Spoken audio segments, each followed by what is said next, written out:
masalahnya bukan amalan kita kadang-kadang merasa diri, aku sudah membangun masjid yang terbagus sedunia. Belum tentu ini yang bawa masuk surga. Tapi bisa menyentuh kepala anak yatim dan rasa kasih sayang membawa kita masuk surga. Jadi masalahnya Bapak Ibu, jangan anda menghitungkan amalan kita sama Allah. Tapi yang kita jaga adalah ridha Allah. Bagaimana kita bisa berjuang supaya dapat ridha Allah itu. Oleh karena itu kalau kita baca surat Tabarak, huwallazi khalaqal mauta wal hayata liyabluwakum. Faham itu artinya ahsanu amala? Hah?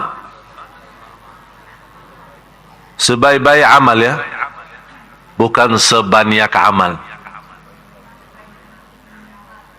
Jadi masalahnya bukan banyak,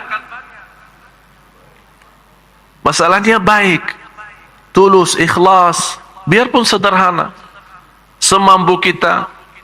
Itu luar biasa. Ada seorang yang kita lihat awam sekali, tidak bisa apa-apa,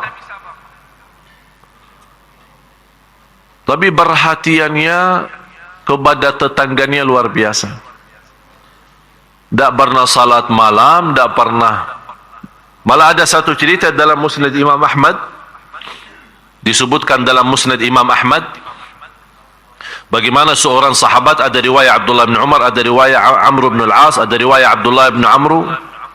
Intinya daripada riwayat ini, Rasulullah SAW menyebutkan seorang, waktu Rasul berkumpul dengan sahabat, ada seorang sebentar lagi masuk dari pintu ini, dia ahli surga.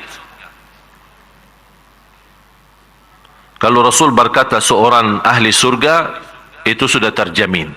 Karena yang berhak untuk menentukan siapa ahli surga dan siapa ahli neraka hanya dua, Allah dan Rasulnya. Di hari yang kedua, sahabat berkumpul juga sama Rasul, dan kata Rasul, sebentar lagi dari pintu ini akan masuk seorang dari ahli surga. Dia ahli surga. Ternyata orang yang datang kali ini sama yang dia sendiri. Di hari yang ketiga munculnya orang juga yang sama. Di antara sahabat yang mengikuti.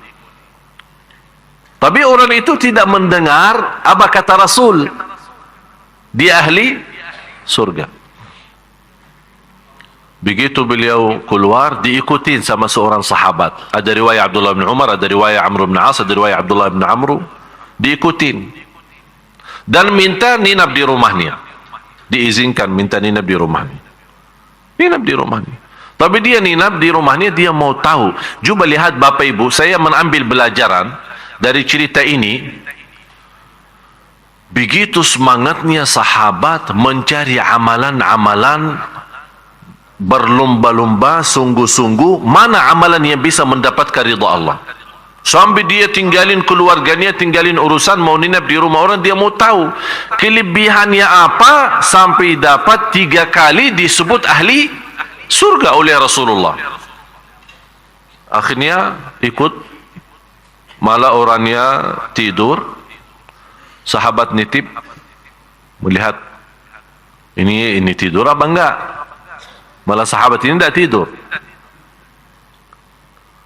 Sepanjang malam tidak ada salat malam. Besoknya tidak ada puasa. Diikuti selama 3 hari. Kok ini kayaknya kelihatan biasa-biasa aja sih. Salat malam tidak ada, puasa pun tidak ada. Ya, berarti saya harus tahu. Ini penasaran kan? Akhirnya bertanya, begini, apa sih amalan ente? Soalnya saya dengar Rasulullah 3 kali sebut ente ahli surga. Jadi kalau kita melihat dari sisi bahasa, aku aja yang capek. Sudah qiyamul lail, baca Quran, puasa setiap hari, sudah sebut saya ahli surga. Ente apa sih? Dia bilang, apa yang ente lihat itu aja, tidak ada kelebihan apa-apa. Cuman saya menjaga satu hal. Setiap saya tidur, saya berdoa kepada Allah. Ini yang kamu tidak memperhatikan. Saya berdoa, ya Allah, saya maafkan semua orang yang menzalimi saya. Dan saya bersihkan hati, tidak ada titik hitam terhadap siapapun.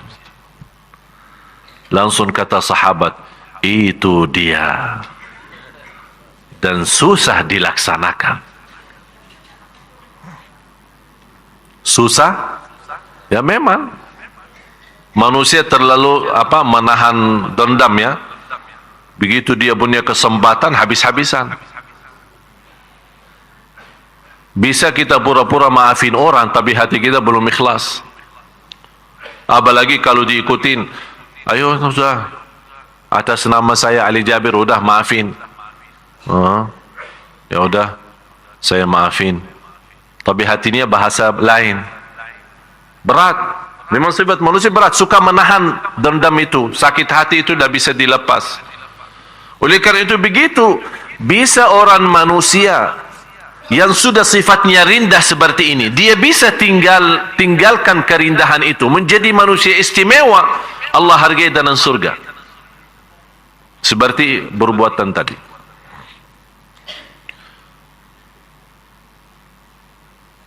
Ada seorang ulama tinggal di luar kota Madinah. Ulama besar di kota Riyadh, ibu kota Arab Saudi. Melihat mimpi Rasulullah SAW. Ada seorang di Madinah, Rasul sebutkan, ada seorang di Madinah, dia termasuk orang paling suci di kota Madinah. Dan doanya makbul. Kalau ketemu dia, minta didoakan. Ternyata yang disebut oleh Rasulullah SAW, guru saya. Beliau masih hidup sampai sekarang. Usianya hampir 100. Tapi coba bayangkan Bapak Ibu, 88 tahun dah pernah lewat takbirah pertama di masjid.